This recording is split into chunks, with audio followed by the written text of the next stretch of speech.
o como decía, pues los productores que lo necesitan, pues entonces ahí sí, o también vamos a controlarlo de alguna forma, pero claro, que sea muy amplio esa bonificación y muy generosa, pues genera un problema. Y lo último que estabas diciendo de la tierra, claro, desde un punto de vista de España, que es menos, una economía menos volcada a lo agrario, pues ahora esto sí que nos suena un poco antiguo, ¿no? Centrarnos en la tierra, aunque sería muy importante también que hubiera aquí una reforma agraria para redistribuir mejor las tierras, porque incluso en España están muy mal repartidas, ¿no? Pero es verdad que ya no se nota tanto en términos de actividad económica, pero cuando lo vemos en otro tipo de cuestiones que sí hay mucha más magnitud, como por ejemplo los activos inmobiliarios, sobre todo, los activos que tienen que ver con bonos, con acciones, ahí la clave es reducirlo, sobre todo ahora que tenemos una crisis de alquileres por los precios desorbitados y del sector inmobiliario. O sea, la clave es reducir la concentración,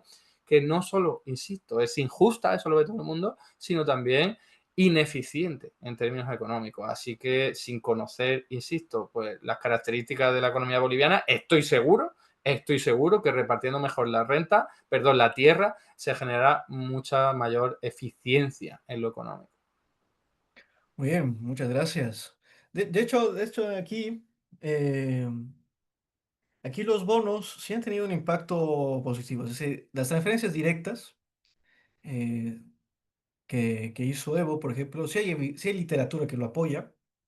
Literatura, por ejemplo, que incluso aceptan gente de la oposición a Evo, ¿no? Que es que los bonos, o sea, una transferencia directa, eh, funciona incluso mejor porque, bueno, nos evitamos la corrupción. O sea, es decir, en el intermedio, los gastos administrativos van sumando y además que aquí un funcionario puede sacarse el 10%, otro, y así sucesivamente, y no llega, no termina llegando a la persona. Por ende, una transferencia directa también podría ser una solución. Yo no lo descarto, lo quiero evaluar como una medida de quitamos la subvención paulatinamente de hidrocarburos y directamente le damos el ahorro, ¿no? Se da directamente a las personas, a las poblaciones más pobres que así lo requieran. Sería una idea, porque a ver, si hay que también colocarlo en unidades monetarias. Se sabe que muy probablemente si aceptamos lo que dice el FMI, se devalúa a 15, ¿no? El litro de gasolina alrededor en la región está a 1,2, 1,2, 1,3 dólares, alrededor de eso. Eso quiere significar que en Bolivia estaríamos pagando, pasando de 6 bolivianos o de 5 bolivianos que actualmente se paga a 15. Es tremendo el paso. Claro, y si queremos nosotros evitar que eso nos duela tanto, que probablemente suceda porque actualmente en las elecciones va a ocurrir, muy probablemente que gane o Samuel o gane Tuto porque Andrónico no está, básicamente, es de que va a ocurrir, y claro, la idea o la mejor propuesta que les podemos dar es de que nos den transferencias directas de una porción de esa quita de la subvención. Puede ser una técnica pragmática ante el desastre que probablemente vaya a ocurrir en el futuro. Ahora sí, tocando en tema, yo te quería comentar de que yo he estado analizando la literatura del liberalismo económico y me he encontrado con un patrón muy interesante en una revisión que ellos dan, da Fraser Institute sobre la libertad económica. Por lo general vemos una tendencia aquí. Esto lo he sacado directamente de ellos, de Fraser Institute, y ellos encuentran de que en la mayoría de sus estudios, de la literatura que hay, la cantidad de efectos nulos y positivos de la libertad económica, del índice de libertad económica, está creciendo, ¿no? En 2014, fíjense que la porción de nulos, que es el gris y el amarillo, de nulos y negativos, era más pequeña y en 2022 eso creció casi a la mitad, está ahorita 51,49%. Es decir, es un impacto, es un empate técnico. Básicamente, ya se puede decir a través de la literatura que hay impactos nulos del índice de libertad económica. Y yo lo que he visto, tomando también el Fraser Institute, es de que cuando se desagrega el índice, la cantidad, que es lo que estamos viendo aquí abajo, la cantidad de efectos nulos, mixtos, se dispara, ¿no? Llega a un 68%. Entonces, claro, si tomamos el índice compuesto junto, frente a desagregarlo, los efectos nulos se disparan.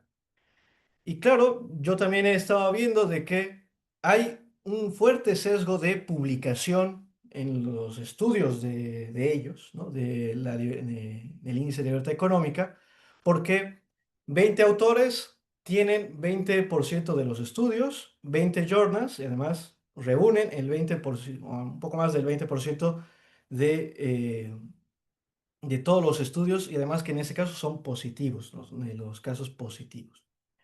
Entonces, claro, hay evidencia de un fuerte sesgo de publicación. Yo le he pedido al autor de ello que nos dé los datos. Y yo he encontrado de que una vez que se corrige el sesgo de publicación, pues ¿qué pasa? El efecto converge a cero, ¿no? Entonces, estoy haciendo actualmente un metaanálisis con metaregresión sobre la evidencia empírica y, bueno, hoy en día se puede decir que en relación al crecimiento económico, el efecto del índice de libertad económica converge a cero, ¿no? Es decir, como si no es indistinguible de cero. Entonces, yo creo que eh, también he hecho la metaregresión, que no es tan todo descartable, es decir, no podemos descartar todo de ese índice, porque he encontrado que el sistema legal y los derechos de propiedad, la seguridad jurídica y propiedad, sí es positivo y estadísticamente significativo. Pero el resto no lo es. Entonces, el índice compuesto, para mí, el índice de libertad económica, para mí, tiene efectos nulos sobre el crecimiento, pero un componente sí podría ser rescatable, ¿no? Que es la seguridad jurídica. Ahora, detrás de eso, pues debe haber otros mecanismos, ¿no? No creo que sea solo ello, pero es un hallazgo que he encontrado que te quería comentar. Y es de que ellos, los liberales, por ejemplo, utilizan mucho este índice para hablar de que los países de mayor libertad económica crecen más, que los países de libertad económica, con mayor libertad económica, tienen mayor bienestar, lo cual puede ser para mí tal vez un efecto más, bueno, en realidad es muy heterogéneo en realidad, pero es un efecto que para mí en general no tiene sentido estadístico. No sé si nos quisieras comentar un poco Sí, de ello, sí. Eduardo. A ver, ese indicador es una basura, vamos a decirlo así. O sea, yo entiendo que hayas adoptado esta visión, esta metodología para tratar de ver si tiene sentido, si tiene vínculo con el crecimiento económico, pero yo que me hubiese quedado antes y hubiese impugnado ese indicador. De hecho, has dejado la diapositiva perfecta para ver que esto que tiene de libertad económica, o sea, el hecho de que cuando uno baja al detalle de ese indicador, lo que ve es la percepción que tiene la gente sobre la corrupción. De verdad, ese es uno de los valores que se tienen en cuenta. Y claro, en Suecia y en Dinamarca la gente considera que hay muy poca corrupción, pero es que al mismo tiempo en Suecia y en Dinamarca las presiones fiscales casi rondan el 50% sobre el PIB, es decir, la presión impositiva sobre el tamaño de la economía. Pero eso no se tiene en cuenta en este indicador. O sea, que es un indicador creado ad hoc para minimizar las cosas que darían muy elevadas en países como Suecia o Dinamarca, insisto, los países nórdicos que tienen una presión fiscal tremenda y también un gasto público tremendo, y para maximizar cosas como libertad comercial, que no haya aranceles, que la regulación sea fácil para abrir una empresa. O sea, la verdad es que es una basura de indicador, insisto, porque cuando nosotros hablamos de libertad económica, lo primero que tendríamos que decir es, vamos a ver cuál es el tamaño del Estado. Eso es lo que le molesta a los liberales, eso es lo que siempre están diciendo, hay que recortar el Estado porque es muy grande y pone muchos impuestos, lo que sea. Vale, ¿cuáles son los países que hacen mejor eso? Son datos, no me lo estoy inventando. Son Gambia, Etiopía, Somalia, son países centroafricanos, incluso Haití, en los que la presión fiscal es muy, muy reducida y también el gasto público. Pues ese es el horizonte que ellos quieren, o al menos en teoría sería el que tendrían que querer, porque en el otro extremo los países que más gasto público sobre el PIB tienen y también mayor presión fiscal son los países nórdicos, Suecia, Dinamarca, Francia. Estamos hablando de países en los que se vive muchísimo mejor, infinitamente mejor que en los países centrales. Además, incluso países que dan muy bien en este indicador, como por ejemplo Singapur o Corea del Sur, resulta que tienen unas regulaciones desde lo público draconianas. O sea, los aranceles sobre los productos agrícolas en Corea del Sur son tremendos, o sea, son mucho más elevados de lo que hay en cualquier país desarrollado y no desarrollado, porque son así, porque quieren proteger su industria agrícola y ganadera por lo que sea. También ocurre que en Singapur tienen toda la tierra pública, nacionalizada. Tienen una empresa pública, no solo para las aerolíneas, sino para el sector inmobiliario, tremendo, con unas cantidades de recursos que movilizan para financiar un parque público de alquiler para la inmensa mayoría de la población. Entonces, o por irnos a Irlanda, que también lo suelen poner mucho como ejemplo, que además es un paraíso fiscal, pero es que allí está regulada el precio del agua, está regulado un montón, hay un montón de impuestos, por ejemplo, sobre las bebidas alcohólicas, o sea, estamos hablando de que no tienen nada que ver estos ejemplos que suelen poner como idílicos y paradigmáticos del liberalismo económico con su propio relato de hay que reducir los gastos públicos, hay que reducir la intervención pública. No. Y este indicador, insisto, es una porquería, es un indicador hecho a posta para que todo eso no se vea. Y entonces puedan poner Hong Kong, Singapur, de los países más, claro, de los países más libres. Mentira, absolutamente mentira. Lo que pasa es que, claro, han cocinado un indicador para que les dé eso. Así que no me sorprende que obtengas estos resultados porque el indicador pues no tiene ningún tipo de sentido. Así es. Yo creo que, claro, yo creo que hay que ganarles también en su cancha, es decir, porque cuando hay nuestros debates, ¿no? Por lo general te citan sus artículos y por lo general te dicen, no, mira estos artículos. Y en realidad era verdad de que en la literatura, estamos hablando de 720 y tantos estudios que hay actualmente, ¿no? En su momento, en 2014, eran 150, 140, ¿no? Claro, la literatura en general sí les daba el favor a ellos. Es decir, yo me puedo quedar con múltiples economistas y casi todos podían decir lo mismo porque la literatura apuntaba ahí.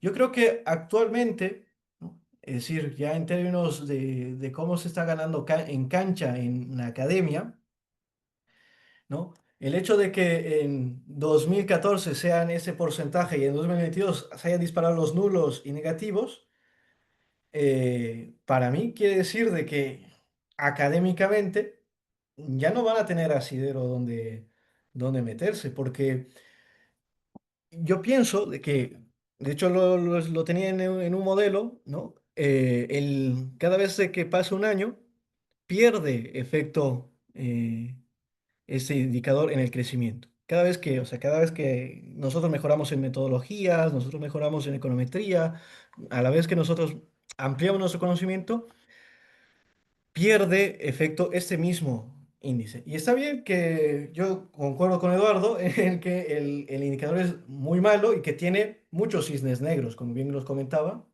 ¿no? Tiene muchas observaciones contrarias y que una vez que lo desagregas y los miras con atención, pues no tiene mucho sentido.